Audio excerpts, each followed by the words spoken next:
Alt को press करके drag कर सकते हो, तो वो उसके अबाउट सेंटर वहां चूज कर लेता है, और जैसे तुम शिफ्ट प्रेस करोगे तो वो वहां पे सर्कल ड्रॉ कर देता है ऐसे।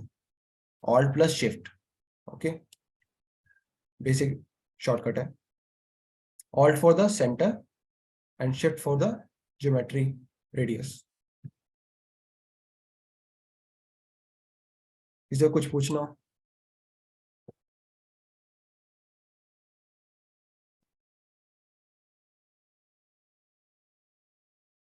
यहाँ पे हमारे पास ब्रश टूल है फॉर ब्रश, समझ रहे हो? Eraser tool for erasing. IP का टूल कलर चूज करने के लिए, जैसे कि तुम यहाँ देख पा रहे होगे, मैंने जो भी कलर चूज किया वो हमें दिख रहा है यहाँ पे। तो लेट्स स्टार्ट।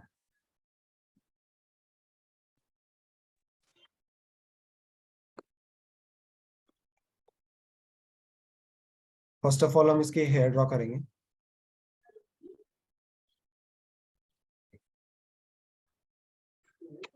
तो तुम्हें बस उसको ट्रेस करना है, जैसे जैसे तुमने इसको पहले ड्रॉ कर रखा था उसी को ट्रेस करते हुए चलो।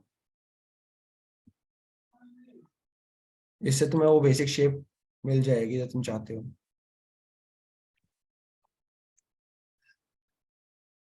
फॉर एग्जांपल जैसे कि इसके मैंने अभी हेयर चूज किया है और कलर चूज किया लिटिल ब्राउन में, तो ऐसे ये शेप ड्रॉ हो गया। इसे तुम मूव भी कर सकते हो।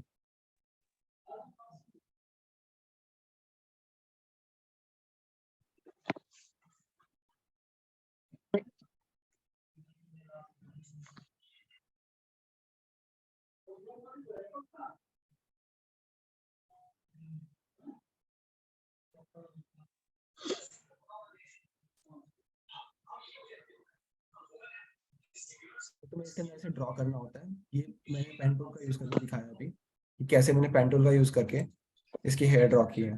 किसी को कुछ पूछना हो यहाँ तक अभी?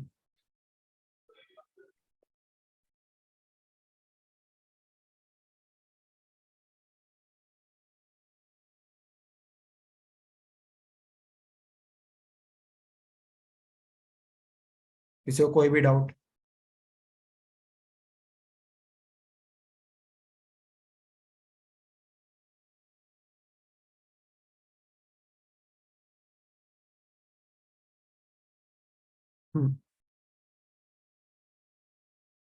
पेन टूल समझ में आ गया सभी को कैसे यूज करते हैं?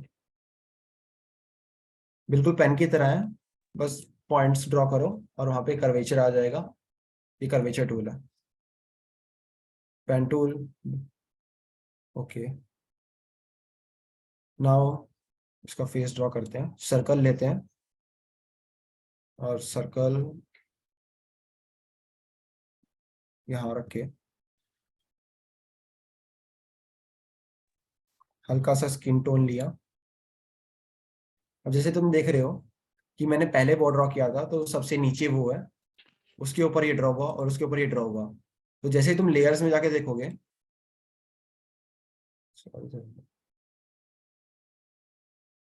जैसे तुम लेयर्स में जाके देखोगे तुम्हें देखिएगा कि लेयर के अंदर की सबसे नीचे जो हमारी इमेज है वो है, उसके ऊपर हमारी पहली शेप है, उसके ऊपर दूसरी शेप है, और उसके ऊपर लेयर वाइज काम करता है पूरा का पूरा सीन। तो हमने इस सर्कल को नीचे पुश कर दिया तो वो नीचे चला गया। इसको हल्का सा हमने शेप इसको चेंज किया, तो देख सकते हैं यहाँ पे। अब इसको ट्रांसपेरेंट कर दिया, और यहाँ जाके तुम प्रॉपर्टीज के अंदर जाके इसकी ट्रांसपेरेंसी लो कर सकते हो ताकि तुम्हें नीचे का दिखाई देता रहे। फिर वापस सर्कल लिया और उसे मूव किया यहाँ पे, इसका कलर लो कर दिया तो ये ब्लैक हो गया। फिर ऑल्ट प्रेस करने से क्या होता है कि जो चीज जहाँ पे होती है उसे का डुप्लीकेट बन जाता है वहां पे। ऑल्ट प्रेस करके ड्रैग किया तो ये उसका डुप्लीकेट बन गया फॉर द आइज।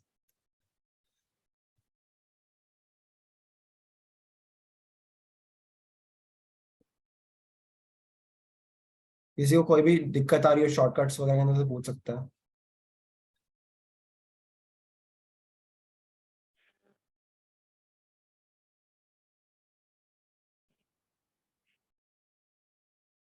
कलर किससे फिल करा आपने? क्या? कलर किससे फिल किया? फॉर एग्जाम्पल ये सर्कल है, तो यहाँ पे तुम देख रहे होगे कलर बार है, इस पर डबल क्लिक करेंगे तो नेविगेशन विंडो खुल गया कलर्स के लिए। तो यहाँ पे तुम ट्रैक करके कोई भी कलर चूज कर सकते हो। अगर तुम्हारे पास कोड है उसका हेक्स कोड वगैरह तो यहाँ पे पेस्ट कर सकते हो।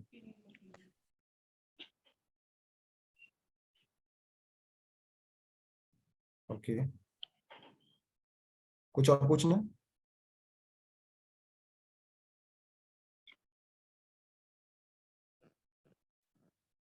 तो इसके हेयर्स रेडी हैं, इसका फेस का बेसिक शेप रेडी है, इसकी आईज रेडी है। अब इसकी नेक बनाते हैं। तो यहाँ पे तुम्हें कमाल का टूल दिखाता हूँ मैं कि पहले मैंने कर्वेचर टूल से इसकी नेक ड्रॉ कर दी। तुम यहाँ देख रहे होगे कि यहाँ पे ये ऐसे सर्कल जा रहा है और इसकी हेयर थोड़े लंबे हैं। अब मान लो इसकी शेप में बिल्कुल ऐसी चाहता हूँ कि यहाँ स्मूथ ट्रांजिशन इस टाइप का आए, तो क्या करना चाहिए?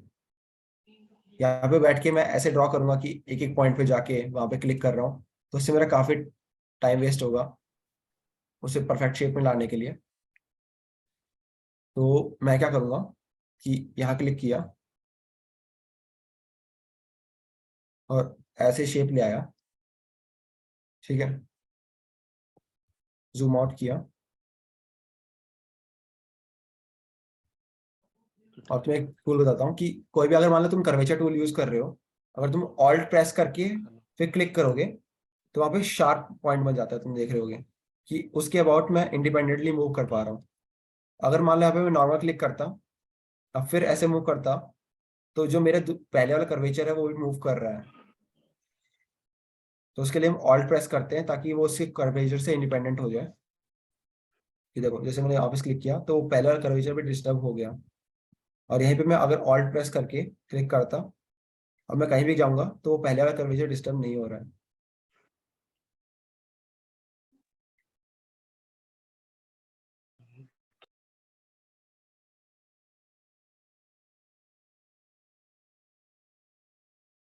हम्म। अब मैं कंट्रोल ले करके सारी की सारी शेप्स को सिलेक्ट कर लेता हूँ। उसके बाद तुम ये देखो कि यहाँ पे एक टूल होगा शेप बिल्डर टूल नाम से। अगर तुम इस पे क्लिक कर रहे हो, ये क्या करता है कि जितनी भी शेप्स तुम्हारे हैं उन्हें अलग अलग शो करता है ओवरलैप होने के बाद से। और जहां पे तुम बस जितनी शेप्स को साथ में सेलेक्ट करोगे वो सारी शेप्स कंबाइन होकर एक शेप बन जाएंगी। फॉर एग्जाम्पल इनको मैंने सेलेक्ट किया ऐसे, इन तीनों को, तो ये हेयर अलग कलर के हो गए। जैसे कि मैंने इसमें यहाँ पे अभी एक्स्ट्रा शेप्स को भी सिलेक्ट कर दिया था तो ये आपस के अंदर भी ओवरलैप कर रहे हैं। तो कंट्रोल सेट किया, जिन जिन शेप्स को मैं साथ में कंबाइन करना चाहता हूँ सिर्फ उन्हीं को सेलेक्ट करूंगा। फॉर एग्जाम्पल दिस और दिस और ये तीनों। उसके बाद मैं शेप बिल्डर टूल यूज कर रहा हूँ और इन दोनों को कंबाइन करूंगा तो ये सर्कल साथ में आ गया। इन दोनों को करा, तीनों को करा, तो वो तीनों कंबाइन हो गए और ये नॉर्मल एक हो गया। तो तुम इससे क्या देख पाओगे कि यहाँ पे ये प्रॉब्लम करता है कि कई बार ये उसी को को नहीं छोड़ता, जो लास्ट में हमने चूज किया था उसको मान लेता है ये।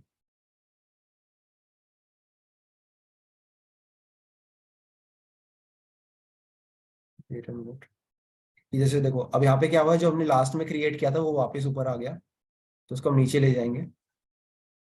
और यहाँ पे तो तुम देख रहे होगे अगर उसको हम वैसे ड्रॉ करते, तुम्हें यहाँ पे तो लग रहा हो कि तुम कर पाओगे, पर काफी कॉम्प्लेक्स शेप्स के अंदर तुम नहीं कर पाते हो। तो तुम्हें क्या करना होता है कि इस टाइप के हमने कर्वेचर ड्रॉ करने के लिए एक रैंडम शेप उसके अराउंड ड्रॉ कर देते हैं और जितना हमें शेप चाहिए उतने को हम अलग से सेलेक्ट करके काट लेते हैं। तो मान लो इसके नेक को हम कलर पिकर से हमने जिसका स्किन का कलर था वही दे दिया और हल्का सा नीचे कर दिया फॉर हाइलाइट्स। तो ऐसे करके हम पूरा करेक्टर ड्रॉ कर सकते हैं।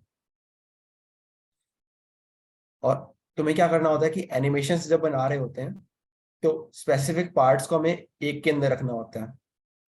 कि मान लो अगर तुम इसकी आईज को ऐसे ऐसे मूव करवाना चाहते हो, तो अगर ये इसी बॉडी का पार्ट होगी, मतलब इसी लेयर का पार्ट होगा, तो तुम आइज को मूव नहीं कर पाओगे, इसे अलग के लेयर में रखना होगा ताकि तुम उसे मूव कर पाओ। एनिमेशंस के लिए तुम कई सॉफ्टवेयर यूज कर सकते हो, for example Adobe after effects, और या फिर ड्रैगन बोन जैसे सॉफ्टवेयर यूज कर सकते हो, वो भी हम तुम्हें बाद में सिखाएंगे। किसी को कुछ भी पूछना हो यहाँ तक। तो बेसिक्स टूल्स जो यहाँ पे थे हमारे पे, वो थे पेन टूल, शेप टूल और shape builder tool, colour picker. इनका यूज करके तुम पूरा करेक्टर से डिजाइन कर सकते हो, कॉम्प्लेक्स करेक्टर से। कि जैसे ये वाला हमने यहाँ पे जो ड्रॉ किया है, ये इलस्ट्रेटर के थ्रू कर लिया, और जो हमने पहले किया था कभी, वो ये आफ्टर इफेक्ट्स, सॉरी, फोटोशॉप के थ्रू किया था। ये तुम देख सकते हो कि यहाँ पे स्मूथ लाइन नहीं है, ये वाला हैंड ड्रॉन लाइन लग रही है, क्योंकि हमने इन्हें ब्रशेस से ड्रॉ किया था। और ऐसे तुम काफी सारी इमेज बना के ट्रांजिशन रेडी कर सकते हो।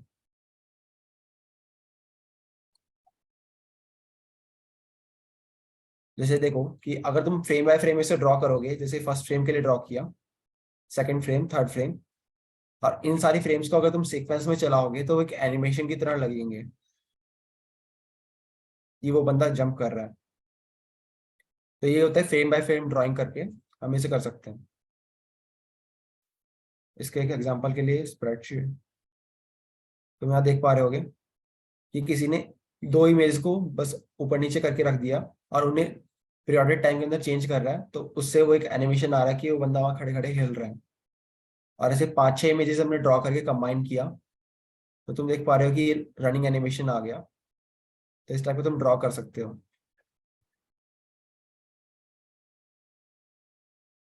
किसी को कुछ भी डाउट हो इलस्ट्रेटर के अंदर अभी पूछ सकता है।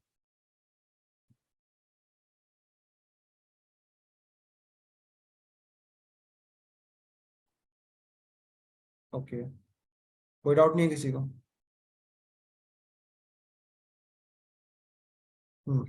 तो चलो फोटोशॉप स्टार्ट करते हैं।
तो ऐसा हमारा कैनवस दिखता है फोटोशॉप के अंदर। और ये भी काफी सिमिलर है जैसे कि तुम अभी इलस्ट्रेटर में कर रहे थे। जैसे वहां पे पेन टूल था, सेम यहाँ पे पेन टूल है, इसे तुम ड्रॉ कर सकते हो। यहाँ पे थोड़ा ब्रश टूल और टूल्स होते हैं, वो काफी और फ्री हो जाते हैं। जैसे ब्रश टूल होता है, बिल्कुल ब्रश की तरह काम करता है, जैसे तुम यूज करोगे।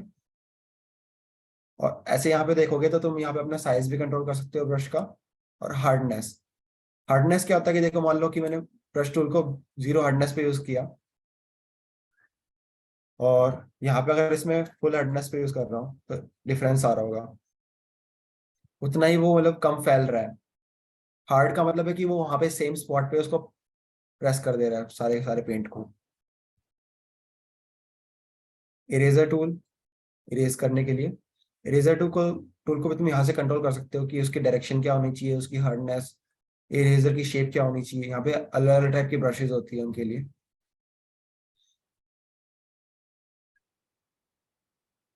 बकेट टूल, कलर फिल करने के लिए। यहाँ पे सिलेक्शन टूल मेन होता है कि सिलेक्शन टूल क्या करता है कि स्पेसिफिक एरिया को सेलेक्ट कर देता है।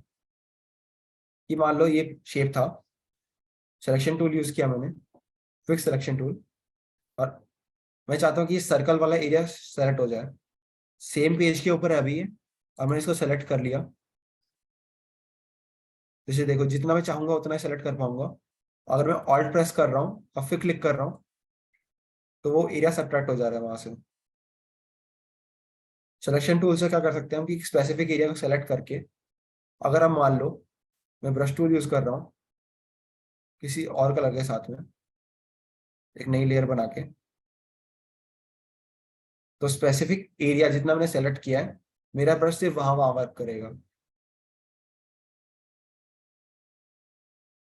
Same for the eraser. और कंट्रोल डी प्रेस करते ही हमारा सिलेक्शन डिलीट हो जाता है। किसी को कोई भी डाउट यहाँ तक? कुछ भी पूछना किसी को?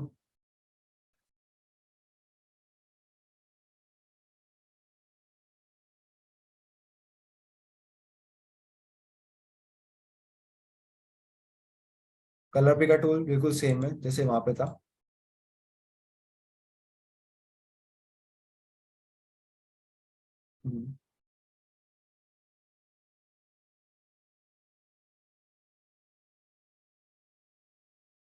सिलेक्शन टूल, यहाँ पे भी लेयर सिस्टम होता है कि तुम देख पा रहे हो कि लेयर के ऊपर लेयर है। अगर मैं ऊपर वाले लेयर को डिसेबल कर दे रहा हूँ तो वो दिखाई नहीं देगा, और नीचे वाले को कर देंगे तो वो नीचे वाले चला जाएगा। तो लेयर बाय लेयर सिस्टम है, हमें लेयर वाइज ड्रॉ करना होता है करेक्टर को, ताकि जैसे कि उसके आर्म्स तुम अलग से ड्रॉ कर रहे हो, उसका फेस अलग ड्रॉ कर रहे हो, ऐसे अलग अलग लेयर्स में रख के, ताकि बाद में एनिमेट करते टाइम उसे ईजी हो। किसी को कोई भी डाउट यहाँ पे?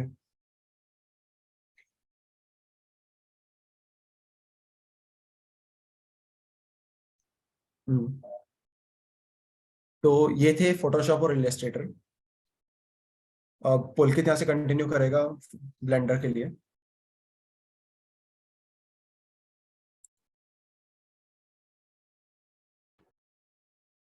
हेलो एवरीवन, आवाज़ आ रही है?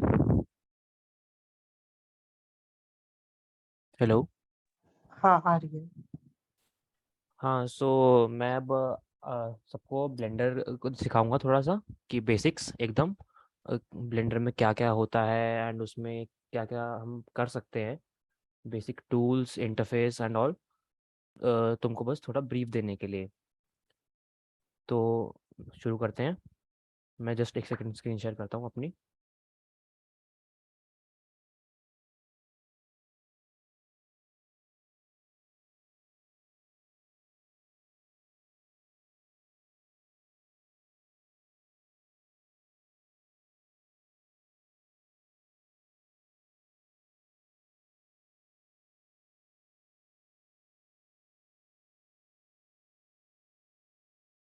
सो मेरी स्क्रीन विजिबल है क्या? हाँ हाँ, तो ये बेसिक ब्लेंडर में जब हम खोलते हैं तो ऐसी कुछ फाइल दिखती है हमको। तो उसमें लाइक लिखा हुआ है सामने, आप general 2D animation, sculpting, VFX, video editing, ये सब बेसिक लिखा आएगा सामने। Out of all the things we can do, recent files वगैरह दिखेंगी, ऐसा कुछ इंटरफेस रहता है। ओपन करके हम कोई फाइल ब्राउज कर सकते हैं जो हमको स्पेसिफिक फाइल खोलनी हो, कोई पुरानी फाइल जिस पे हमने काम किया हो उस पर कंटिन्यू करना हो, ऐसा कुछ। एंड बस अगर हम जनरल पे क्लिक करते हैं तो ये ऐसे कुछ फाइल आ जाएगी सामने। एक आप देख रहे हैं यहाँ पे क्यूब है, जहाँ पे मेरा माउस है।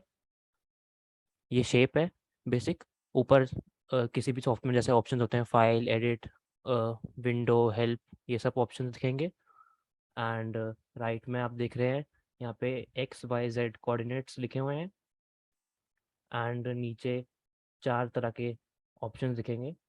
राइट हैंड साइड में बिल्कुल एकदम यहाँ कलेक्शन है, सीन कलेक्शन।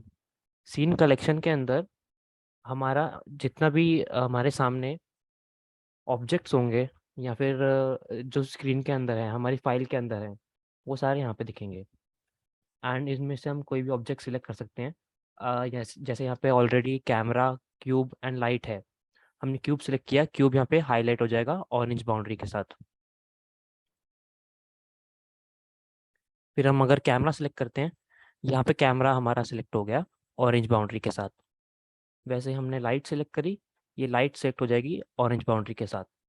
इन तीनों का यूज़ बाद में बताता हूँ मैं, जैसे जैसे सेशन चलेगा। तो अभी क्यूब हमने सेलेक्ट कर लिया। क्यूब हमने सेलेक्ट किया तो यहाँ पे राइट हैंड साइड में बॉटम में ये बड़ा सा एक पैनल दिखेगा। यहाँ पे बहुत सारी अलग अलग प्रॉपर्टीज़ होंगी, तो अ, इनको भी कवर करेंगे। यहाँ पे बेसिकली हम प्रॉपर्टीज़ के साथ चेंजेस कर सकते हैं। उनके और भी तरीके होते हैं, बट मेनली यहाँ से होती हैं चेंज। एंड इसके अलावा ऊपर देखते हैं हम, ऑब्जेक्ट मोड लिखा है, view select add and object है। ऑब्जेक्ट मोड पे क्लिक करेंगे, यहाँ पे बहुत सारे मोड्स दिख जाएंगे और जो हम जिनमें हम काम कर सकते हैं। मेनली हम ऑब्जेक्ट मोड, एडिट मोड में ही स्विच करते हैं। एंड दूसरी जगह स्कल्प्ट मोड के लिए, वर्टेक्स पेंट के लिए, वेट पेंट के लिए, टेक्सचर पेंट के लिए बाकी जगह से भी सिलेक्ट कर सकते हैं हम। तो ऑब्जेक्ट मोड में और एडिट मोड में बेसिक डिफरेंस क्या रहेगा, मैं ये बता देता हूँ। ऑब्जेक्ट मोड में हम ऑब्जेक्ट की बेसिक प्रॉपर्टीज जैसे कलर, शेप, साइज, ये सब चेंज कर सकते हैं। लेकिन हमको ऑब्जेक्ट की ज्योमेट्री के साथ कुछ चेंज करना है अगर, तो वो हम कर सकते हैं एडिट मोड में। ज्योमेट्री कैसे डिफाइन होती है किसी भी चीज़ की, उसकी नंबर ऑफ वर्टिसेस से एंड वर्टिसेस की पोजीशन से। मैं तेज तो नहीं जा रहा ना सेशन में? किसी को अगर डाउट हो तो बता सकता है।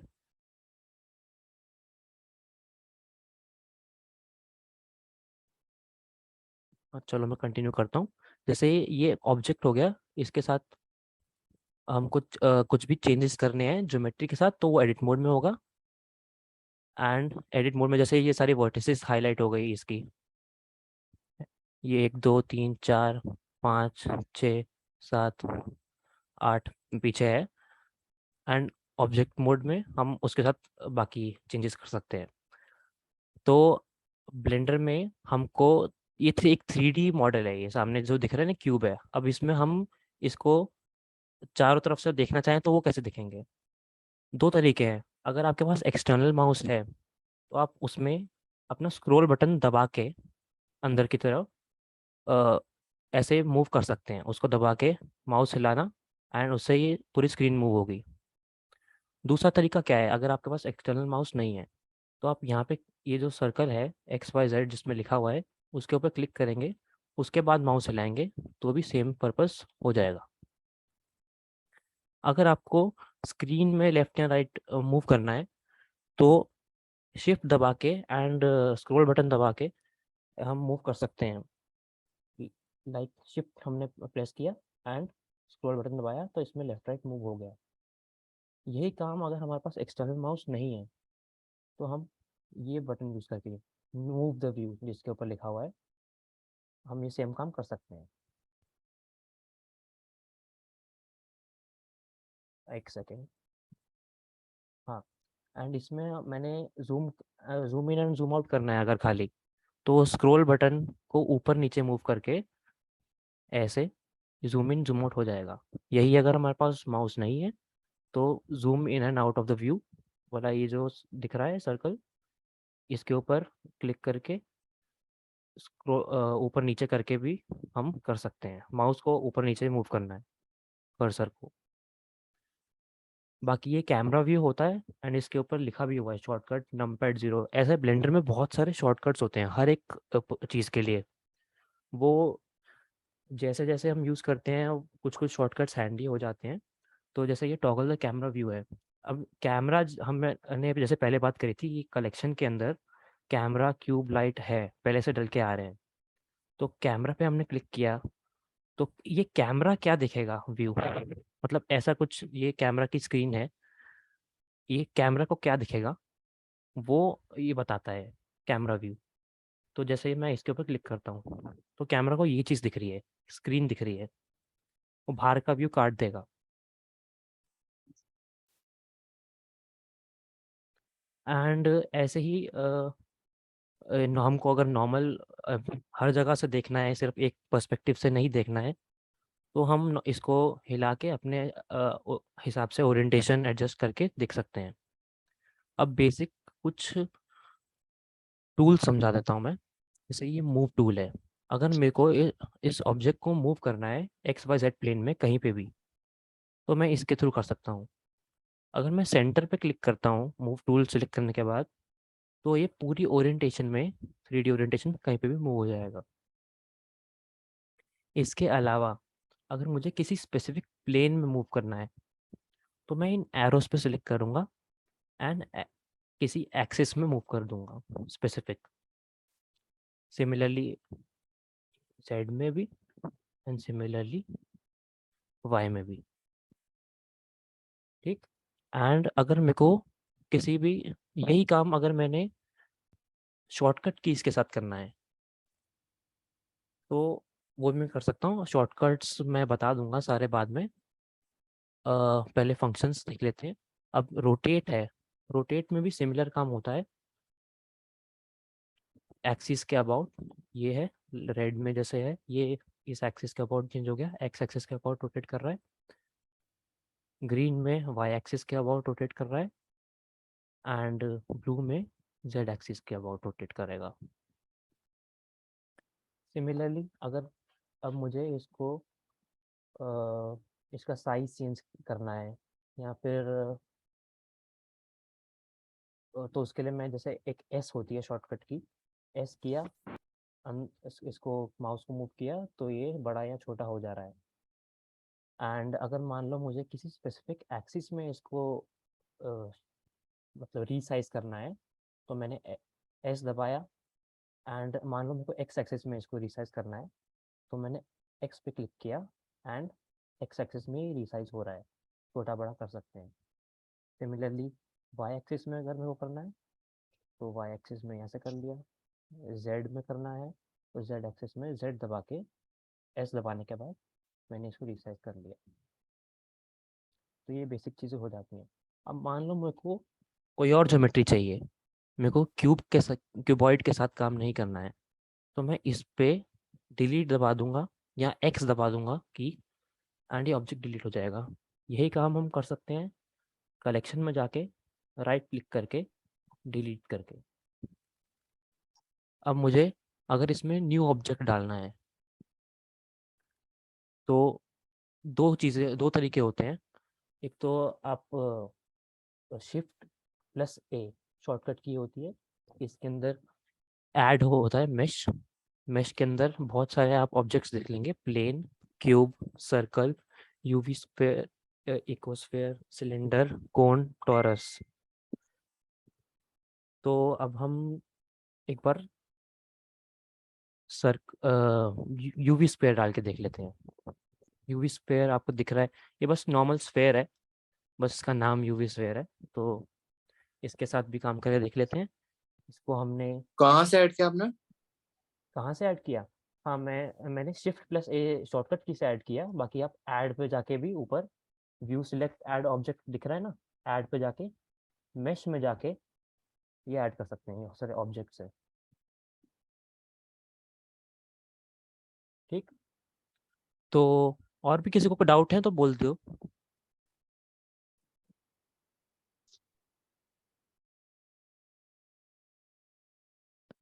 Any doubts? ठीक है, मैं कंटिन्यू करता हूँ। तो ये हो गया बिल्कुल एकदम बेसिक। एंड अब इसके अलावा अगर मेरे को इस ऑब्जेक्ट में लाइक अब ऊपर आप देखेंगे टॉप राइट कॉर्नर में ये चार चीज़ें दे रखी हैं, चार। इसको हम कहते हैं वायरफ्रेम मोड, इसको सॉलिड मोड कहते हैं, इसको मटेरियल प्रीव्यू मोड कहते हैं थर्ड वाले को, एंड इसको कहते हैं रेंडर्ड मोड सबसे फोर्थ में जो है। इनमें क्या फ़र्क है? वायरफ्रेम मोड में आपको लाइक सारी की सारी वर्टिसेस एक साथ दिखेंगी, आप किसी में भी चेंज करना चाहें वो। सॉलिड मोड में सॉलिड ऑब्जेक्ट दिखेगा, लाइक हम एक तरफ से देख रहे हैं, हम नॉर्मल जैसे रियल लाइफ में देखते हैं किसी भी ऑब्जेक्ट को, हमको उसका आर पार नहीं दिखता है एंड वर्टिसेस वगैरह नहीं दिखती हैं किसी भी चीज़ की, हमको ऑब्जेक्ट एज इट इज दिखता है। थर्ड मोड जो है मटेरियल प्रीव्यू मोड, आप किसी भी ऑप्शन के ऊपर क्लिक करेंगे ना, मतलब कर्सर रखेंगे तो उसके ऊपर ऑलरेडी बहुत कुछ लिखा हुआ आ जाएगा उसके बारे में। ये ब्लेंडर में बहुत ही एक यूज़र फ्रेंडली चीज़ है कि वो पहले से ही बहुत कुछ बता देता है उस चीज़ के बारे में। हमको ज़बरदस्ती इधर उधर से गूगल करके सर्च करने की ज़रूरत नहीं पड़ेगी। एंड ये रेंडर्ड मोड है कि हमारा फाइनल जो भी हमने काम किया वो हमको कैसा दिख रहा है। ये रेंडर्ड मोड में एक डिफरेंस दिख रहा होगा बहुत बड़ा। यहाँ पे इस पोर्शन में लाइट दिख रही होगी, इस पोर्शन में थोड़ा डार्क दिख रहा होगा। ये पहले से बाय डिफ़ॉल्ट जो लाइट डल के आई थी, ये उसका यूज़ है। लाइट को भी अगर हम मतलब ऊपर नीचे इधर उधर मूव करते हैं तो ये क्यूब के ऊपर फ़र्क आ रहा है, ध्यान से अगर आप देखें।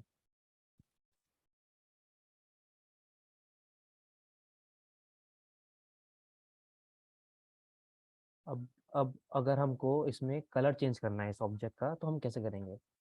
ऊपर शेडिंग में जा सकते हैं या फिर यहाँ पे मटेरियल प्रॉपर्टीज़ होती हैं। मैं पर्सनली शेडिंग मोड में आके चेंज कर लेता हूँ ये प्रॉपर्टीज।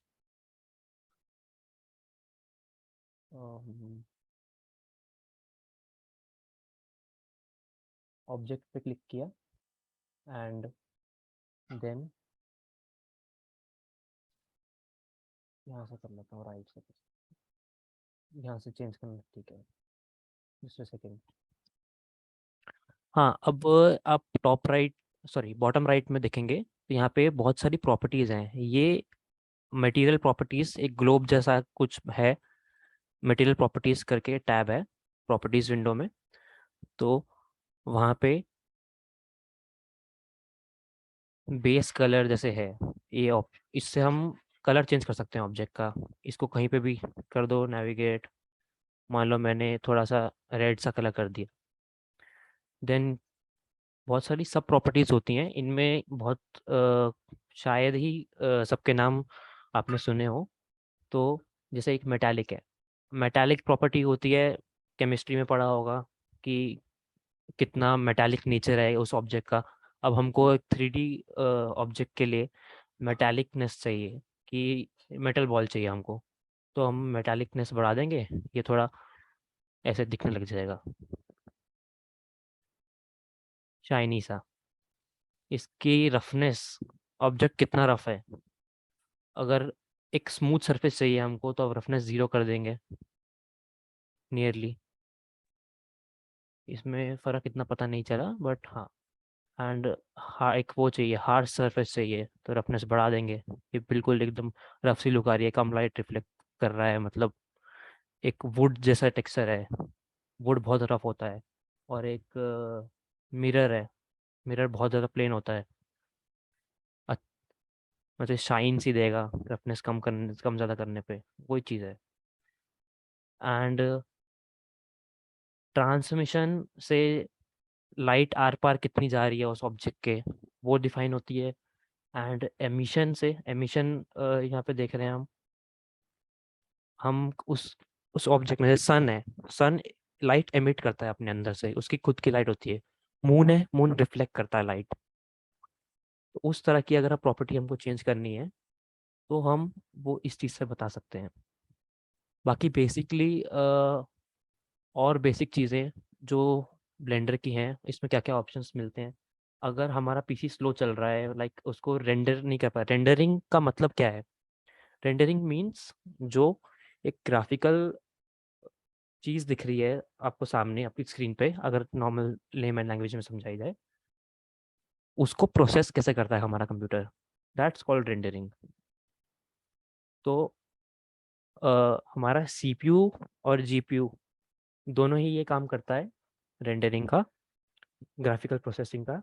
तो जैसे आप देखेंगे गेमिंग लैपटॉप्स होते हैं उनके अंदर इंटीग्रेट, एक तो दो तरह के लैपटॉप आते हैं, एक के अंदर इंटीग्रेटेड जीपीयू रहता है, एक में डेडिकेटेड जीपीयू होता है, GTX RTX, ये बहुत बड़े बड़े ब्रांड्स हैं।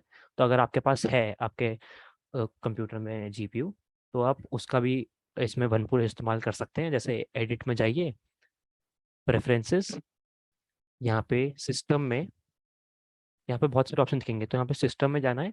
सिस्टम में हमको क्या यूज़ करना है, अपना CPU यूज़ करना है या फिर GPU यूज़ करना है, वो सिलेक्ट कर सकते हैं। मैंने पर्सनली अपना GPU सिलेक्ट कर रखा है। देन यहाँ राइट हैंड साइड में बॉटम में आएंगे, रेंडर प्रॉपर्टीज़ एक टैब है, उस पर क्लिक किया, रेंडर इंजन सिलेक्ट किया हमने, साइकिल्स साइकिल्स और ईवी में फ़र्क ये है कि ईवी बहुत एकदम फास्ट रियल टाइम रेंडरिंग करता है, एंड साइकिल्स थोड़ा टाइम लेके प्रॉपर जो मोर रियलिस्टिक रेंडरिंग करता है। यहाँ पे डिवाइस में लिखा हुआ है CPU एंड GPU। मैंने यहाँ पे GPU सिलेक्ट कर लिया, तो ये थोड़ी फास्टर रेंडरिंग दे देगा।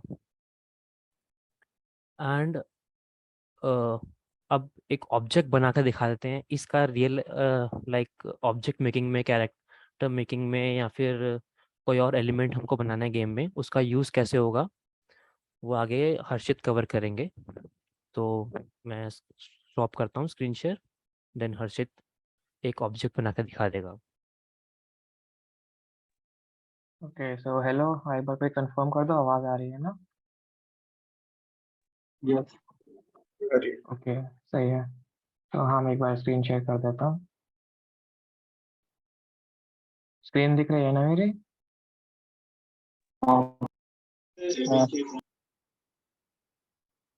सही है। तो देखो, तुमने बेसिक्स तो अभी पता चल ही गए होंगे काफ़ी कि ब्लेंडर को मतलब कैसे यूज़ वगैरह करना है। तो आगे उसको मैं थोड़ा बता देता हूँ कि तुम उसको यूज़ करके कोई ऑब्जेक्ट वगैरह कैसे बना सकते हो। तो लाइक बेसिक तुमने ब्लेंडर स्टार्ट किया तो ऐसा आएगा, और ये तुम्हारे ऑप्शन जो तुम जैसे जनरल में जाते हो, लाइक तुम्हें नॉर्मल अपना कुछ भी ऑब्जेक्ट वगैरह बनाना है ना। तो लाइक अभी हम ना एक कार बनाएंगे, ठीक है? जैसे ये वाली कार है, हम ये वाली कार मॉडल करेंगे अभी। और तुम भी साथ साथ में फॉलो अप कर सकते हो अगर तुम्हें करना है तो, और बीच में जो भी डाउट्स है वो पूछते रहना है। तो देखो, मैं ना मतलब मेजरली थोड़े शॉर्टकट यूज करूंगा। जैसे मूव का है, मूव का क्या होता है कि तुम जी दबा के ऑब्जेक्ट को मूव कर सकते हो, है ना? बट तुम इससे भी मूव कर सकते हो अगर तुम चाहते हो, तो जो तुम्हें मतलब सही लगे उससे मूव कर लेना। मैं भी चलो इनसे भी मूव कर लूंगा, तुम्हें ज़्यादा थोड़ा इजी रहेगा उससे। तो सबसे पहले ये वाला जो ऑप्शन होता है ना, इससे सारे तीनों जो मूव, रोटेट और स्केल वाले ऑप्शन होते हैं वो तीनों साथ में आ जाते हैं। तो थोड़ा क्लटरी हो जाता है, बट हाँ मतलब थोड़ा फास्ट रहेगा ये वाली चीज़। तो जैसे एक बेसिक क्यूब है, तो कार का बेसिक वो जैसे ये वाला पार्ट है। तो एक बेसिकली क्यूबॉइड ऐसा थोड़ा जेड एक्सिस में जो स्केल डाउन कर रखा है, और वाई एक्सिस में स्केल कर रखा है, तो सेम चीज़ हम कर लेते हैं। तो जेड एक्सिस में जैसे ये था, इसको स्केल डाउन कर दिया, वाई एक्सिस में इसको स्केल कर दिया, थोड़ा एक्स में भी स्केल कर देते हैं। उसके बाद कोई भी ऑब्जेक्ट ऐड करना होता है तो यहाँ पे ऐड में जाके मैश, अभी जैसे हमें क्यूब ऐड करना है तो हम क्यूब ऐड कर सकते हैं। तो उस क्यूब को मूव करने के लिए ये एरोज को यूज़ करके, जो एरोज होते हैं मूव के लिए हैं, जो ये स्क्वेयर दिख रहे हैं ये स्केल के लिए होते हैं, और जो ये सर्कल्स होते हैं ये रोटेट करने के लिए हैं उनको। तो इनको इसको स्केल कर लेते हैं थोड़ा। अब देखो, जैसे पुलकित ने भी बताया था, ऑब्जेक्ट मोड और एडिट मोड दो मोड होते हैं, है ना? तो ऑब्जेक्ट मोड में क्या होता है, तुम उसका बेसिक क्या है, उसका जो भी है तुम वो बदल सकते हो। बट अगर तुम्हें उसकी ज्योमेट्री बदलनी है तो तुम्हें एडिट मोड में जाना पड़ता है। तो जैसे अगर हम एडिट मोड में जाते हैं, है ना, तो हमें यहाँ पे ये उसके फेस सारे जो भी एजेस हैं, वर्टिसेस हैं, वो दिख जाते हैं। तो सबसे पहले तो यहाँ पे देखो, एक तीन ऑप्शंस होते हैं। ये होता है वर्टेक्स सिलेक्ट मोड, यहाँ से तुम वर्टेक्स सिलेक्ट कर सकते हो। अगर तुम्हें वर्टेक्स सिलेक्ट करना है तुम्हें उसको मूव करना है। जैसे कि वर्टेक्स सिलेक्ट किया, अब तुम्हें उसको मूव करना है कहीं पे भी 3D स्पेस में, तो तुम ऐसे उसको मूव कर सकते हो। बट अगर मान लो तुम्हें कोई एज मूव करना है तो तुम एज को सिलेक्ट कर सकते हो। ऐसे यहाँ पे ये तीन ऑप्शंस हैं, vertex select mode, edge select mode और फेस फेस सिलेक्ट मोड। यहाँ पे तुम ये एज सिलेक्ट मोड सिलेक्ट कर सकते हो, और कोई भी एज तुम सिलेक्ट करते हो तो ऐसे तुम्हारे एरोज आ जाएंगे, और तुम उस पर ऐसे मूव कर सकते हो, इनसे स्केल वगैरह भी कर सकते हो। और शॉर्टकट बेसिकली जो ये तीन शॉर्टकट है ना, लाइक मूव के लिए, रोटेट के लिए और स्केल के लिए काफ़ी ज़्यादा यूज होते हैं। तो ये तुम मतलब एक दो बार यूज करोगे तो तुम्हें ऑटोमेटिकली आ जाएंगे। लाइक एज सिलेक्ट किया तुमने, तुम्हें एज को मूव करना है, तुम बस जी दबाओगे, जी फॉर ग्रैब बेसिकली, तो उसको ग्रैब किया और मूव कर लिया कहीं पे भी। और लाइक तुम्हें उसको कैंसिल कर, अगर तुमने मान लो गलती से मूव कर दिया, तुम्हें उसको कैंसिल करना है तो राइट क्लिक दबा के तुम उसे कैंसिल कर सकते हो। अब अगर तुम्हें उसको स्केल करना है तो एस फॉर स्केल, तो एस दबा के तुम उसको स्केल कर सकते हो। और अगर रोटेट करना है तो आर से रोटेट हो जाएगा। और अगर किसी, हेलो, कोई डाउट है क्या किसी का?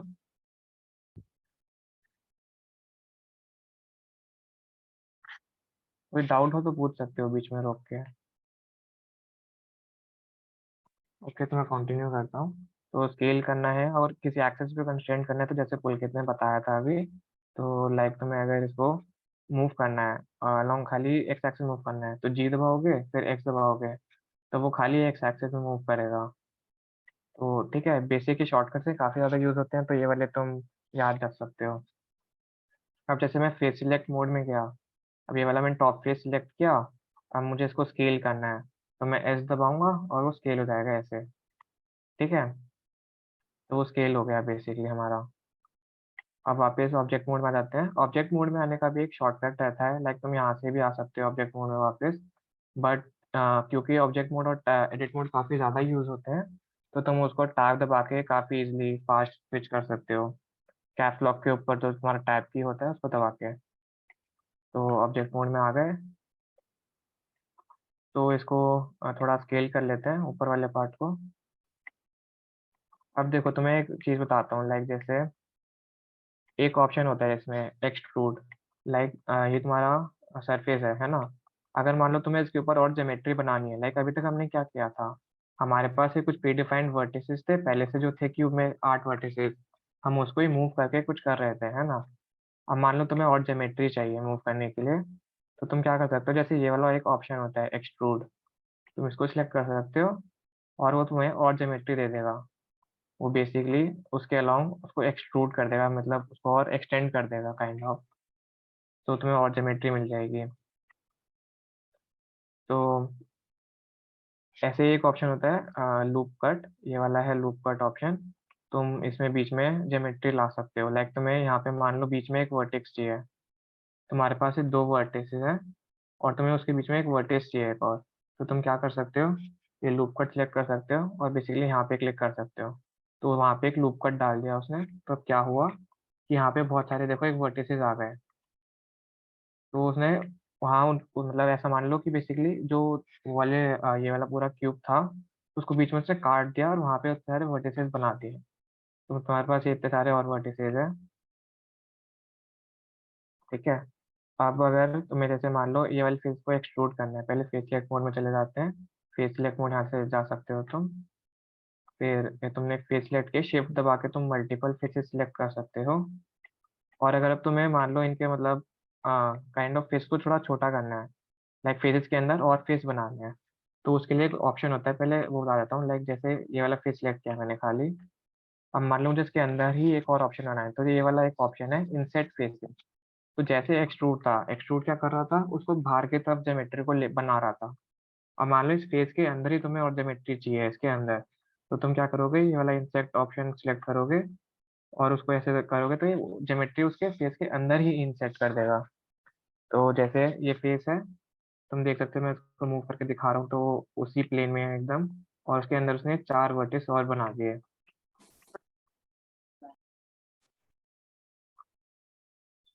कोई डाउट है तो पूछ सकते हो अभी तक।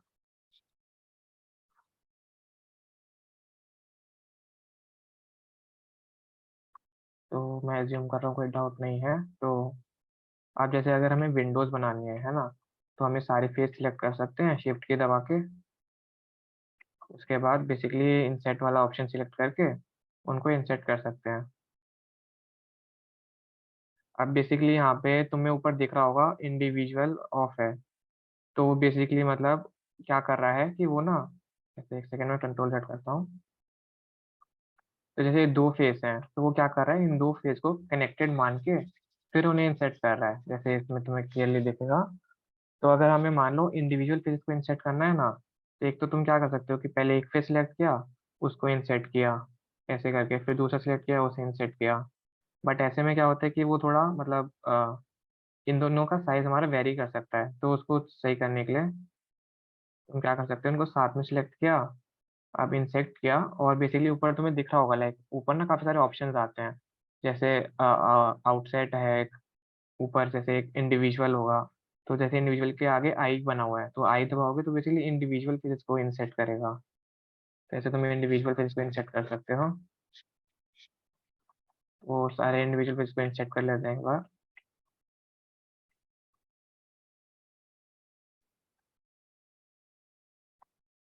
अब एक्सट्रूड कर लेते हैं उन्हें थोड़ा सा अंदर की साइड। अब देखो एक्सट्रूड में भी ना मतलब क्या काफी होता है, लाइक अगर तुम जैसे नॉर्मल एक्सट्रूड करोगे तो वो बेसिकली सिर्फ एक जेड डायरेक्शन में एक्सट्रूड होंगे, ठीक है। बट अगर मान लो तुम्हें उसको अंदर की साइड एक्सट्रूड करना है, लाइक ये वाला फेस है, तुम चाहते हो वो उसके प्लेन के अंदर की साइड चले जाए, तो उसके लिए होता है एक्सट्रूड अलोंग नॉर्मल्स वाला ऑप्शन। तो ये वाला सिलेक्ट करोगे तो उसके नॉर्मल क्या एक्सट्रूड अलोंग एक्सट्रूड करेगा उसे। अब नॉर्मल्स क्या होते हैं, बेसिकली लाइक ये फेस है एक, है ना, ये जिस डायरेक्शन में पॉइंट कर रहा है, तो फेस दो डायरेक्शन में पॉइंट कर सकता है। लाइक अगर मैं तुम्हें दिखाता हूँ, एक सेकेंड।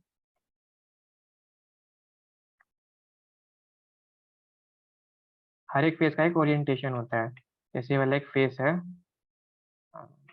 तो ये बेसिकली जहाँ पे ब्लू होता है वो उस डायरेक्शन में पॉइंट कर रहा होता है। लाइक अगर तुम ये वाला ये देखोगे, जो ये ब्लू सर्कल सा आ रहा है, ये उस डायरेक्शन में पॉइंट कर रहा है जहाँ पे उसका नॉर्मल पॉइंट कर रहा है।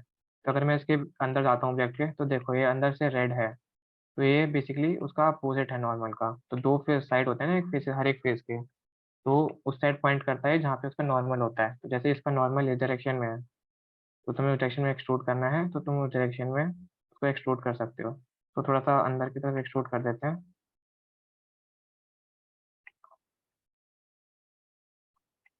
तो ऐसे सबको एक्सट्रूड कर लेते हैं विंडोज बनाने के लिए। ये वाला पार्ट थोड़ा सा कॉम्प्लेक्स हो गया था, इतना अभी एक्सप्लेन नहीं किया था, बट तुम्हें आगे समझ में आ जाएगा धीरे धीरे। तो अभी बाकी बेसिक वाला पार्ट बता देते हैं। तो बेसिक में बेसिकली क्या करोगे, जैसे तुम्हें अब इसकी हेडलाइट बनानी है, तो तुम ऐड में जाओगे, क्यूब ऐड करोगे, उसको बेसिकली यहाँ पे स्केल कर दोगे, तो पूरा स्केल कर दिया, उसको मूव कर दिया, यहाँ पे लाए,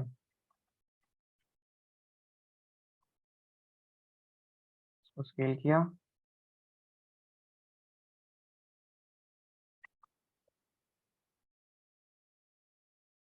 और बेसिकली एक हेडलाइट ऐड कर दिया। तो बेसिकली मतलब तुम बस काफी बस एक प्रिमिटिव शेप कहते हैं इनको, जो तुम्हारे प्रीमेड आती है इसमें, जैसे ऐड में जो तुम्हारे प्रिमिटिव शेप्स कहते हैं इनको, तुम एक प्लेन ऐड कर सकते हो, क्यूब ऐड कर सकते हो, सर्कल ऐड कर सकते हो। तो बेसिकली इनसे भी काफी कुछ बना सकते हो। जैसे तुम्हारे हेडलाइट बेसिक बन गई, तुम इसी को डुप्लीकेट करके, या फिर एक दूसरा क्यूब ऐड करके, या तुम एक दूसरा क्यूब ऐड कर सकते हो, उसको फिर वापस स्केल वगैरह कर सकते हो। पर तुम उसको डुप्लीकेट भी कर सकते हो, लाइक तुमने इसको क्या कॉपी किया और पेस्ट कर दिया, तो उसी पोजीशन में पेस्ट हो गया, फिर उसको मूव कर सकते हो तुम। ऐसे तुम्हारा मतलब काम थोड़ा इजी हो जाएगा। उसके बाद थोड़ा ये बाकी पार्ट बना लेते हैं। जैसे इसमें देख सकते हो, हेडलाइट्स के अलावा ये रियर गार्ड वगैरह है, टायर्स हैं, इनसे बना लेते हैं। तो टायर्स के लिए बेसिकली बस क्या करेंगे, सिलेंडर ऐड कर लेंगे।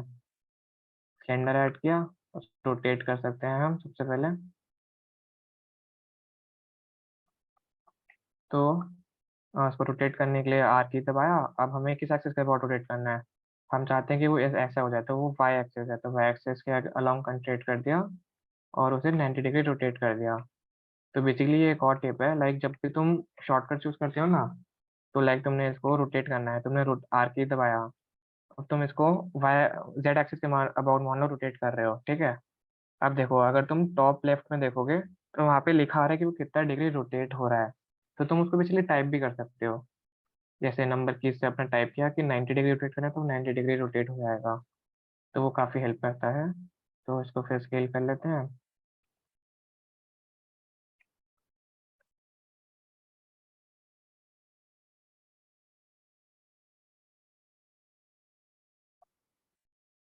इसको डुप्लीकेट कर लेते हैं। डुप्लीकेट का डायरेक्ट शॉर्टकट शिफ्ट डी है, तो शिफ्ट डी दबाओगे तो वो डायरेक्टली डुप्लीकेट हो जाएगा।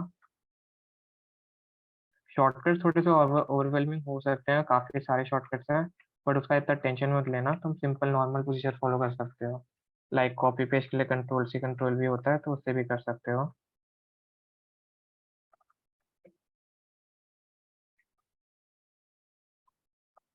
ठीक है, एकदम बेसिक कार हमारे रेडी है, तो इसको अब कलर वगैरह कर लेते हैं। तो कलर के लिए जैसे तुमने कोई भी एक सिलेक्ट किया है ना ऑब्जेक्ट, अब तुम्हें उसका कलर चेंज करना है, तो क्या करोगे? तो बेसिकली यहाँ पे जो तुम्हारा कलर व्हील है, तो जो भी तुम्हें कलर चाहिए उसका कलर डाल दोगे। लाइक अगर हमें ब्लू कलर की कार बनानी है, तो ब्लू कलर डाल देंगे इसमें। और क्योंकि जनरली मतलब अगर हमें मान लो मेटालिक चाहिए है उसका टेक्सचर, तो मेटालिक फुल कर देंगे। अब हमें अभी कुछ दिख नहीं रहा है कलर बेसिकली, क्योंकि हम ऑब्जेक्ट मोड में हैं। ऑब्जेक्ट मोड में बेसिकली हमें ऑब्जेक्ट का जो शेप वगैरह होता है सिर्फ वो दिखता है, जैसे ये क्यूब है, इसका शेप कैसा है। अगर हमें उसका कलर वगैरह देखना है, तो हमें मटेरियल प्रीव्यू या फिर रेंडर मोड में जाना पड़ेगा। तो जैसे मैं अगर मैं मटेरियल प्रीव्यू में अभी आ गया, तो मुझे उसका कलर दिख रहा है। मैंने मेटालिक उसका बढ़ा दिया। अब थोड़ा रफनेस कम कर देते हैं उसका, थोड़े से वो शाइनी बन जाए। तो वो काफ़ी शाइनी हो गया इससे। तो इस पे अब देख, अब मान लो तुम्हें ये दूसरा ऑब्जेक्ट है ना, ये और ये डिफरेंट ऑब्जेक्ट्स हैं, तुम्हें इस पे भी वही मटेरियल डालना है जो इस पे था नीचे वाले पे। तो क्या कर सकते हो, ये वाला जो ऑप्शन है ना, ये न्यू के साइड में, तुम इससे जो ऑलरेडी मटेरियल है सीन में उन्हें सिलेक्ट कर सकते हो। तो लाइक तुम ये वाला मटेरियल अपने अभी बनाया था, कर सकते हो। तो ये हो गया। इस पे भी कोई मटेरियल ऐड कर देते हैं, एक नया बना लेते हैं। टायर का कलर ब्लैक कर देते हैं सिंपल, और रफनेस उसका फुल कर देते हैं। कोई डाउट वगैरह हो तो पूछ सकते हो, मतलब अभी थोड़ा ज़्यादा हो गया है अभी, तो कोई डाउट वगैरह हो तो पूछ सकते हो।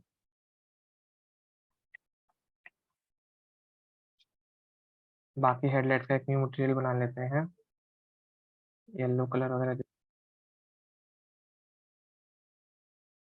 मेरी आवाज़ आ रही है ना?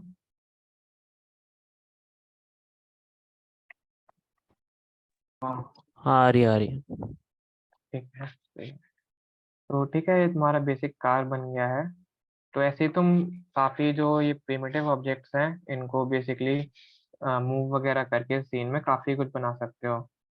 तो अभी पुलकित तुम्हें इसको एनिमेट करके दिखा देगा। लाइक अगर तुम्हें इस कार को, अगर मैं सारे ऑब्जेक्ट लाइक इनको तुम्हें मूव करना है बेसिकली, लाइक पूरे सीन में एनिमेट करना है कि बेसिकली वो इनिशियल से फाइनल में कुछ मूव करे, तो वो अभी पुलकित बता देगा कैसे करना है। तो पुलकित बता दे वो चीज़। हाँ तो एक बार अब इसको देख लेते हैं, मैं स्क्रीन शेयर करता हूँ कि कैसे एनिमेशन की जाती है, थोड़ी बेसिक। हाँ तो जैसे ये एक ऑब्जेक्ट था, मतलब इस पे कुछ भी कलर दे दिया, इसको मैं फिलहाल डिलीट कर देता हूँ, न्यू ऑब्जेक्ट डाल दूंगा। आवाज़ आ रही है ना? हेलो,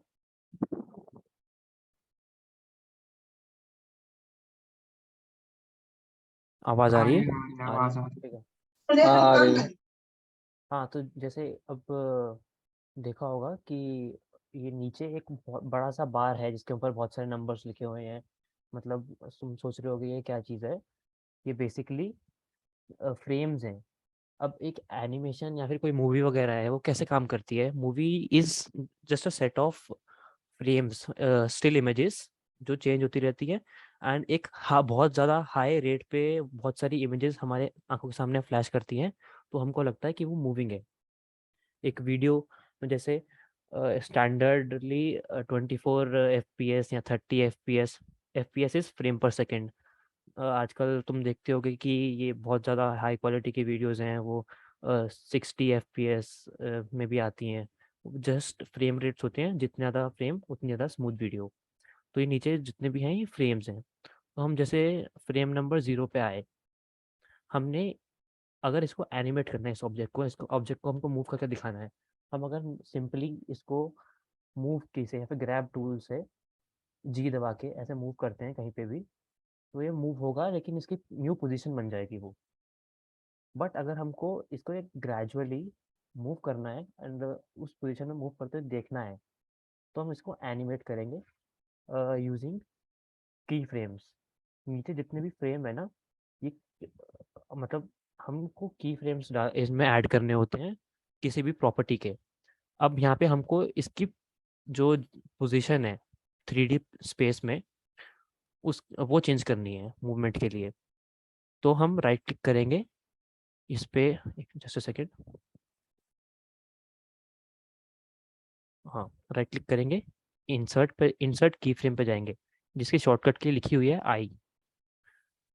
यहाँ पे बहुत सारे ऑप्शंस दिखेंगे एक ड्रॉप डाउन मेन्यू में, लोकेशन, रोटेशन, स्केल। इससे मतलब ओवरवेल्म होने की ज़रूरत नहीं है हमको, मतलब धीरे धीरे ग्रेजुअली जैसे यूज़ करोगे समझ आ जाएगा। तो हम यहाँ पे लोकेशन का की फ्रेम ऐड करेंगे एक 0th फ्रेम पर। हमने बिल्कुल ओरिजिन पे एक्स वाई जेड स्पेस के हमने एक की फ्रेम ऐड कर दिया लोकेशन का। देन हमको अगर इसको एक्स एक्सिस में मूव करना है किसी एक स्पेसिफिक फ्रेम पे, जैसे मैं आ गया लाइक फॉर इंस्टेंस 50 फ्रेम्स पे आ गया, एंड 50th फ्रेम पे मेरे को ये ऑब्जेक्ट एक दूसरी पोजीशन पे चाहिए। तो मैंने इसको यहाँ मूव कर दिया कहीं पे भी, एंड इस पोजीशन पे आके मैं की फ्रेम ऐड करूँगा दोबारा से, एंड लोकेशन पे क्लिक कर दूंगा। तो इससे हुआ क्या, अगर हम इसको पीछे आगे करते हुए देखेंगे तो देखा ये ऑब्जेक्ट उस पोजीशन से, इनिशियल पोजीशन से उस पोजीशन तक पहुंच गया 50 फ्रेम्स की ड्यूरेशन में। एंड अगर आप स्पेस की दबाओगे या फिर जहाँ प्ले पे क्लिक करोगे तो ये एनिमेशन प्ले करेगी, एंड नीचे आप देख सकते हैं कौन से फ्रेम तक पहुंच गया है। तो बेसिकली ऐसे एनिमेशन होती हैं, हम अलग अलग चीज़ों के लिए एनिमेशन कर सकते हैं। यहाँ पे मैंने रोटेशन, सॉरी लोकेशन का करके दिखाया एनिमेशन। अगर मेरे को मान लो इसको रोटेट भी करवाना है, जैसे 0th फ्रेम पे ये ऐसे है, मैंने एक इंसर्ट की फ्रेम किया, यहाँ पे रोटेशन डाल दिया। देन मैं चाहता हूँ कि अगर 50th फ्रेम पे जाके वो थोड़ा सा रोटेट भी कर जाए क्यूब, तो मैं वो भी करवा सकता हूँ। इसको आर आर की प्रेस करके या फिर रोटेट वाला टूल यूज़ करके, जो लेफ्ट हैंड साइड में ऊपर से 4th ऑप्शन है उसका यूज़ करके रोटेट कर सकते हैं। इसको मैंने हल्का सा ऐसे रोटेट कर दिया। देन 50th फ्रेम मैंने ले आया था, इस पर इंसर्ट की फ्रेम, रोटेशन कर देंगे। तब अगर मैं 0 से 50 तक जाता हूँ तो ये थोड़ा सा रोटेट भी करेगा मूव करने के साथ साथ। तो बेसिकली एनिमेशंस ऐसे काम करती हैं। तो अगर अब जैसे हमने कार बनाई थी, तो कार के साथ हमको कुछ मूवमेंट करके दिखाना है, तो वो मैं करके दिखाता हूँ, जस्ट अ सेकेंड। तुम बेसिकली एनिमेशन को ऐसे भी मान सकते हो की फ्रेम्स को, लाइक तुमने दो अलग अलग टाइम स्टैम्प्स पे एक फोटो ले लिया और बाकी ब्लेंडर उसमें खुद बीच में अलग अलग फोटोज डाल दे रहा है कि जिससे वो उस इनिशियल फोटो से फाइनल फोटो में चेंज हो जाए। ट्रांजिशन होता है ना, जैसे वही कर रहा है ब्लेंडर एक आसान तरीके में। ये जैसे एक कार बना रखी है, ठीक है। ये मैं एक और चीज़ बता देता हूँ, इसमें हमको जैसे हमारा फ्रेम रेट क्या है। अगर मान लो हमको बहुत ही एक एलिमेंट्री सी चीज़ चाहिए, एलिमेंट्री सी वीडियो चाहिए या फिर एनिमेशन चाहिए, तो हम कम फ्रेम रेट के साथ काम कर लेंगे। हमको बहुत स्मूथ एक्सपीरियंस चाहिए तो हम फ्रेम रेट बढ़ा भी सकते हैं। तो उसके लिए हम कैमरा पे चले जाएंगे, एंड यहाँ पे जो है आउटपुट प्रॉपर्टीज़, इस आइकन पे क्लिक करेंगे, यहाँ पे फ्रेम रेट लिखा हुआ है। फ्रेम रेट के ड्रॉप डाउन पे बहुत सारे ऑप्शन आएंगे, 23.98, 24 जो बाय डिफ़ॉल्ट सेलेक्ट होता है, 30, 50, 59.94, 60, 120, 240, या फिर कस्टम हमारे मतलब कोई भी मन मर्जी के अकॉर्डिंगली। जैसे मान लो मैंने 30 सेलेक्ट कर लिया, मतलब 30 के साथ वर्क करना आसान क्यों है कि हम देख सकते हैं कि लाइक 1 सेकंड के लिए 30 फ्रेम्स, 2 सेकंड के लिए 60 फ्रेम्स ऐसे करके। एंड हमको एनिमेशन के मैक्सिमम मिनिमम फ्रेम्स हम यहाँ पे भी सिलेक्ट कर सकते हैं। मैंने स्टार्ट 0 से कर लिया, एंड 60, मान लो मेरे को 2 सेकंड की ही एनिमेशन बनानी है। तो अब मैं इस गाड़ी को मूव करके दिखा देता हूँ। मैंने गाड़ी सेलेक्ट करी 0th फ्रेम पर, मैं इसको यहाँ पे ले आया, यहाँ पे मैंने एक की फ्रेम ऐड कर दिया लोकेशन का, एंड मैं चाहता हूँ कि ये 2 सेकंड में, यानी कि 60 फ्रेम्स में एक दूसरी पोजीशन पे आ जाए, यहाँ पे आ जाए। ठीक है?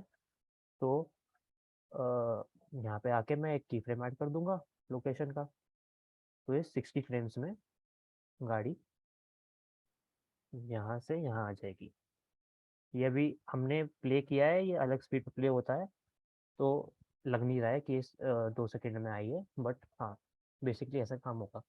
एंड एक अगर हमको कैमरा की हिसाब से एक इमेज रेंडर करनी होती है ना, उसके लिए यहाँ पे रेंडर में जाके रेंडर इमेज होता है और एक रेंडर एनिमेशन होती है। रेंडर इमेज में जो एक करंट फ्रेम सिलेक्टेड होगा उसको रेंडर कर देगा, यानी कि ग्राफिकली प्रोसेस कर देगा।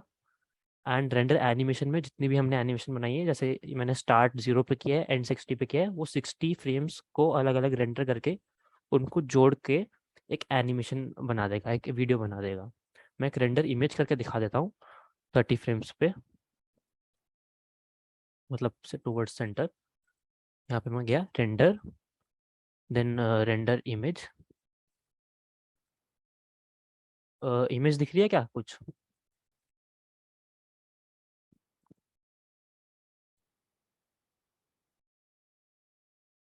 नहीं दिख रही, वो तूने शायद फुल स्क्रीन शेयर नहीं किया ना, इसलिए नहीं दिख रही। अब दिख रही है? हाँ अब दिख रही है। हाँ, तो ये ऐसे बन के आ गई। लाइक मैंने इसको कलर वगैरह सब दे रखा था, तो ये गाड़ी ऐसे आ गई। यही मैं अगर एनिमेशन रेंडर करना चाहूँ तो मैं इसको एक बार कर देता हूँ, जिसमें ज़्यादा टाइम ना लगे, क्योंकि रेंडरिंग एक लंबी प्रोसेस भी हो जाती है। जितना ज़्यादा हम कॉम्प्लेक्स कुछ बनाएंगे उतना ज़्यादा टाइम भी लगेगा उसको प्रोसेस होने में। तो एक बार मैं नॉर्मल ईवी में करके दिखा देता हूँ रेंडर, रेंडर एनिमेशन। टाइम लग तुम रहा है बेसिकली प्रोसेस। रेंडरिंग को ऐसे भी समझ सकते हो कि लाइक तुमने जो जो उसमें किया, तो ब्लेंडर ने उसके लिए बेसिकली कुछ कोड जनरेट किया, लाइक हर एक एनिमेशन वगैरह के लिए। तो फाइनली उस कोड को जो पूरा कंपाइल वगैरह करके फाइनल एक वीडियो फाइल में कन्वर्ट करना है जो होता है, वो बेसिकली लाइक रेंडरिंग होता है।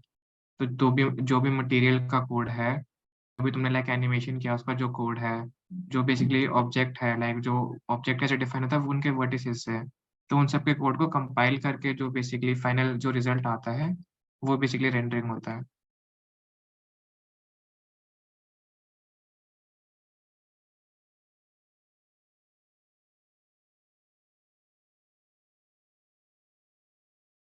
रेंडरिंग काफ़ी हैवी प्रोसेस भी रहता है, तो लाइक जितना ज़्यादा तुम उसको कॉम्प्लेक्स बनाते हो सीन को, तो उतना ज़्यादा ही वो टाइम ले लेता है, तो उसको काफ़ी देखना पड़ता है। बाकी अगर तुम्हारे लैपटॉप में जीपीयू वगैरह नहीं है तो भी चिल है, तुम्हारा इजीली बन जाएगा जो भी तुम्हें बनाना है। वो काफ़ी हैवी वगैरह चीज़ों में जीपीयू का काफ़ी ज़्यादा यूज़ पड़ता है। तो ये रेंडर हो गया है इसकी। लाइक मैं सेव कर लेता हूँ इसको। वो ऑटोमेटिक सेव हो जाता है वीडियो ऑटो फाइल। सेव हो जाएगा वो, शायद डेस्कटॉप पे होगा। इमेज फाइल ऑटोमेटिक सेव नहीं होता है, वीडियो फाइल ऑटोमेटिकली सेव हो जाता है। का डिफ़ॉल्ट पाथ वो रहता है, हाँ, ब्लेंडर में जाके देख सकते हो। मैं देख लेता हूँ।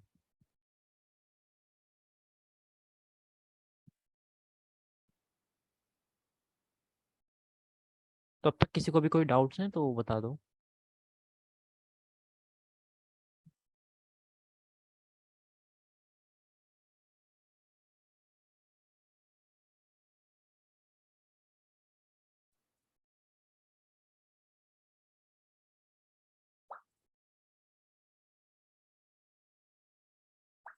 आज का सेशन थोड़ा ओवरवेलमिंग था, मतलब हाँ।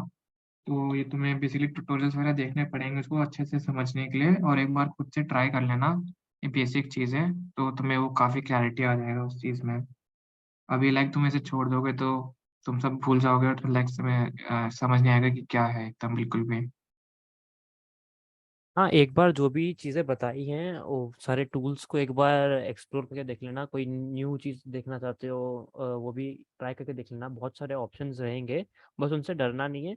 किसी भी ऑप्शन में डाउट आए तो फील फ्री टू आस्क। मतलब इट टेक्स टाइम। कोई भी सॉफ्टवेयर, नया सॉफ्टवेयर आप खोलोगे तो उसमें इतने सारे ऑप्शंस देख के लगता है कि अरे ये क्या ही चीज़ है, ये तो हमारी समझ से परे है, but that's not the case. तुम बेसिकली मतलब जो बेसिक ऑप्शन है ना, तुम उससे स्टार्ट कर सकते हो, तो तुम्हें लाइक काफी कंफर्टेबल फील होना स्टार्ट हो जाएगा जब तुम बाकी चीजों को एक्सप्लोर कर सकते हो, क्योंकि लाइक ब्लेंडर ना काफी काफी ज्यादा वास्ट है। उसमें तुम बहुत बहुत कुछ बना सकते हो। लाइक काफी मूवीज वगैरह जो होती है, शॉर्ट मूवीज वगैरह, वो भी ब्लेंडर में बनती है। तो काफी वास्ट है ब्लेंडर। तो तुम एक्सप्लोर कर सकते हो, बट उसमें बस वो इंटिमिडेट मत होना।